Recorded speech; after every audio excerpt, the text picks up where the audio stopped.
नमस्कार। आज हम सामाजिक अध्ययन विषय के शिक्षण विषय के अंतर्गत पाठ्य योजना के तत्व या क्षेत्र, फैक्टर्स ऑफ लेसन प्लान और पाठ्य योजना में सम्मिलित सोपान, स्टेप्स इन्वॉल्व्ड इन लेसन प्लान का अध्ययन करेंगे। पाठ्य योजना निर्माण के प्रमुख तत्व या क्षेत्र को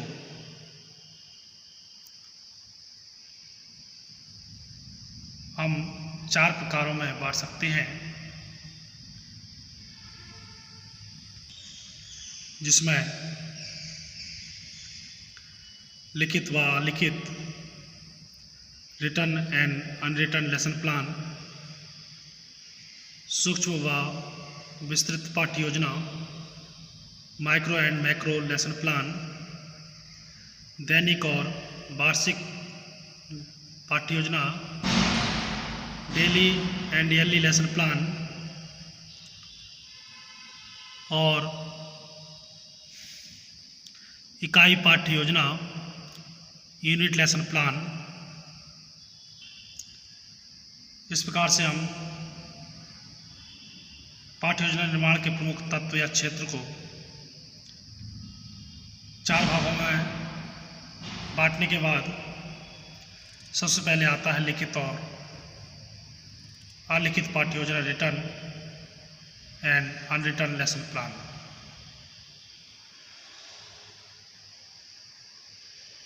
पाठ्य योजना लिखित रूप से तैयार करनी होती है। कक्ष शिक्षण, क्लासरूम टीचिंग में पर्यवेक्षक पाठ्य योजना की क्रियाओं की कक्ष शिक्षण की क्रियाओं से तुलना करना है और सुधार के लिए सुझाव प्रदान करना है। इस पाठ्य योजना में सेवारत शिक्षक, इन सर्विस टीचर कक्ष में जाने से पहले अपने पाठ की रूपरेखा मस्तिष्क में विकसित करते हैं। कक्ष शिक्षण के समय वे इस रूपरेखा का अनुसरण करते हैं। यह पाठ्य योजना अधिक लचीली होती है।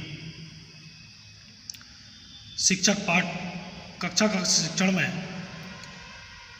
आवश्यकता अनुसार इसे बदलते हैं। वास्तविक शिक्षण में इसी का प्रयोग किया जाता है। सूक्ष्म व विस्तृत पाठ्य योजना, micro and macro lesson plan. सूक्ष्म पाठ्य योजना में शिक्षकों के विभिन्न कौशलों में दक्षता प्राप्त करने के लिए सूक्ष्म पाठ्य योजना का निर्माण किया जाता है। इसकी इकाई छोटी होती है। सूक्ष्म पाठ्य योजना में 5 से 10 मिनट का ही शिक्षण एक छोटी कक्षा वर्ग 5 से 10 छात्रों के लिए किया जाता है। माइक्रो टीचिंग या सूक्ष्म शिक्षण शिक्षक के व्यवहार सुधार की एक प्रभावशाली प्रविधि है। व्यापक विस्तृत पाठ्य योजना में विद्यार्थियों की क्रियाओं के विकास पर अधिक बल दिया जाता है। एक बड़े समूह की कक्षा को 35 से 40 या 50 मिनट तक पढ़ाने के लिए पाठ्य योजना तैयार की जाती है। इसमें पाठ की इकाई का आकार भी बड़ा होता है। हमारे देश भारत के विद्यालयों, महाविद्यालयों और विश्वविद्यालयों में इसी प्रकार की पाठ्य योजनाओं का प्रयोग किया जाता है। इसमें अनेक शिक्षण कौशलों का प्रयोग किया जाता है। दैनिक व वार्षिकी पाठ्य योजना, daily and yearly lesson plan. दैनिक पाठ्य योजना के अंतर्गत शिक्षकों या छात्र अध्यापकों को विस्तृत पाठ्य योजना को तैयार करना पड़ता है और किसी प्रशिक्षण संस्था में जाकर वास्तविक तौर पर सभी शिक्षण कौशलों का प्रयोग करना होता है। इसमें दैनिक तौर पर 35 मिनट से 45 मिनट की समयावधि निश्चित की जाती है। वार्षिक पाठ्य योजना, ईयरली लेसन प्लान में शिक्षकों और छात्र अध्यापकों के लिए बहुत ही महत्वपूर्ण माने जाते हैं। इसमें छात्र अध्यापकों को अपने विषय के प्रति एक विस्तृत पाठ्य नियोजन तैयार करके निरीक्षकों के या पर्यवेक्षकों के समक्ष प्रस्तुत करते हुए शिक्षण कार्य करना पड़ता है। इकाई पाठ्य योजना यूनिट लेसन प्लान शिक्षक द्वारा कक्षा कक्षों में किसी पाठ को पढ़ाने से पूर्व पाठ को लघु पदों में विभक्त करके पढ़ाने की प्रक्रिया इकाई पाठ्य योजना या यूनिट लेसन प्लान के अंतर्गत आती है। इसमें बड़े अथवा बृहद पाठ को लघु पदों में विभक्त करने के कारण सरल और स्पष्ट बनाया जाता है और विद्यार्थियों को सरलता से समझ में भी आ जाता है। अब बात करते हैं पाठ्य योजना में सम्मिलित सोपान। एक अच्छी पाठ्य योजना में मुख्य रूप से 6 सोपान सम्मिलित होते हैं। तैयारी, प्रिपरेशन, प्रस्तुतिकरण प्रेजेंटेशन, तुलना कंपैरिजन, सामान्यीकरण जनरलाइजेशन, प्रयोग एप्लीकेशन और पुनरावृत्ति। सबसे पहले जानते हैं तैयारी या प्रिपरेशन। पाठ्य योजना निर्माण के इस सोपान के अंतर्गत शिक्षक विद्यार्थियों को नवीनतम ज्ञान प्रदान करने के लिए प्रारंभिक भूमिका तैयार करता है। इसमें शिक्षक विद्यार्थियों को इस प्रकार अभिप्रेरित करता है कि विद्यार्थी सीखने की आवश्यकता का अनुभव करें। इसके लिए शिक्षक उनका पूर्व ज्ञान संबंधी प्रदान करके, मौखिक प्रश्न करके, कहानियों के द्वारा, चार्ट, मॉडल इत्यादि का प्रयोग करते हैं। अतः प्रस्तावना जितनी आकर्षक होगी, विद्यार्थी उतना ही अधिक पाठ में रुचि लेंगे। अगला है प्रस्तुतिकरण प्रेजेंटेशन। पाठ्य योजना का यह सोपान अत्यधिक महत्वपूर्ण है। इस सोपान के अंतर्गत विद्यार्थियों को नवीन ज्ञान प्रदान किया जाता है। इस सोपान के अंतर्गत विद्यार्थी तथ्यों का अवलोकन, निरीक्षण, तथ्यों के बीच संबंध स्थापित करना आदि सीखते हैं। इन सभी के आधार पर विद्यार्थी सामान्य नियम, सूत्र एवं निष्कर्ष निकालना सीखते हैं और सूक्ष्म होते हैं। प्रस्तुतिकरण इस प्रक्रिया का विद्यार्थी के सक्रिय सहयोग से किया जाना चाहिए। इस सोपान में शिक्षक को आवश्यकता अनुसार सहायक सामग्री का भी प्रयोग करते रहना चाहिए और साथ ही साथ श्यामपट्ट सारांश, ब्लैक बोर्ड समरी भी लिखते रहना चाहिए।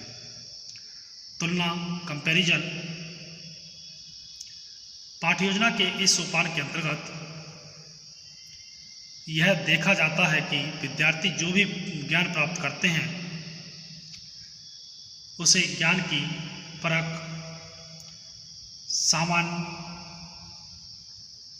समान परिस्थितियों में रखकर भी की जाती है, जिसके परिणाम स्वरूप नवीन ज्ञान विद्यार्थियों के चरित्र का स्थायी अंग बन जाता है और विद्यार्थी अधिगम के लिए अग्रसर होता जाता है। सामान्यीकरण जनरलाइजेशन। पाठ्य योजना निर्माण का यह सबसे महत्वपूर्ण सोपान है।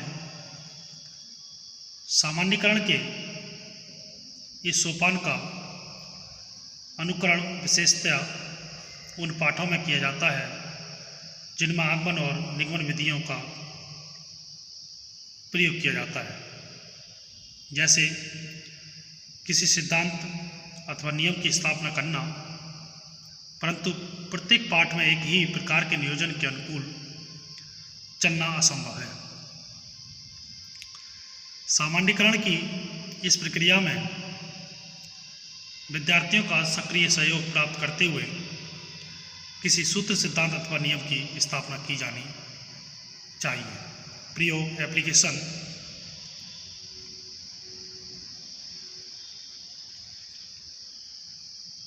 पाठ्य योजना के सोपान में पढ़ाए गए पाठ का ज्ञान स्थायी अंग बनाने के लिए सीखने का स्थानांतरण, ट्रांसफर ऑफ लर्निंग की दृष्टि से प्रस्तुतिकरण के बाद प्रयोग के लिए अभ्यास कक्ष कार्य देना चाहिए।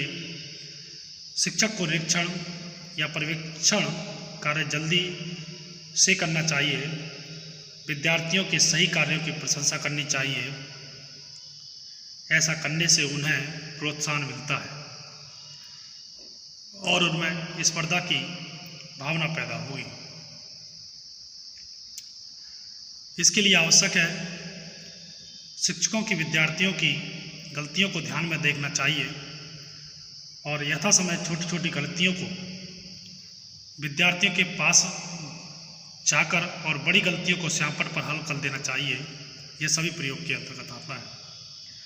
अगला है पुनरावृत्ति, रिसेप्टिलेशन। पाठ्योजना निर्माण का यह अंतिम सोपान है।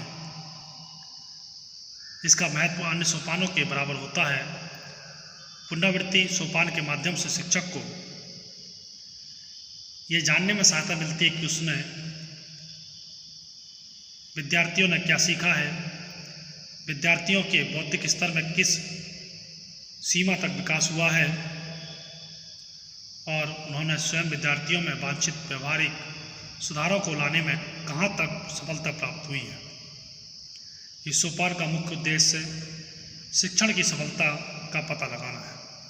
तो ये थे पाठ्य योजना के तत्व, क्षेत्र, फैक्टर्स ऑफ लेसन प्लान और पाठ्य योजना में सम्मिलित सोपान, स्टेप्स इन्वॉल्व्ड इन लेसन प्लान।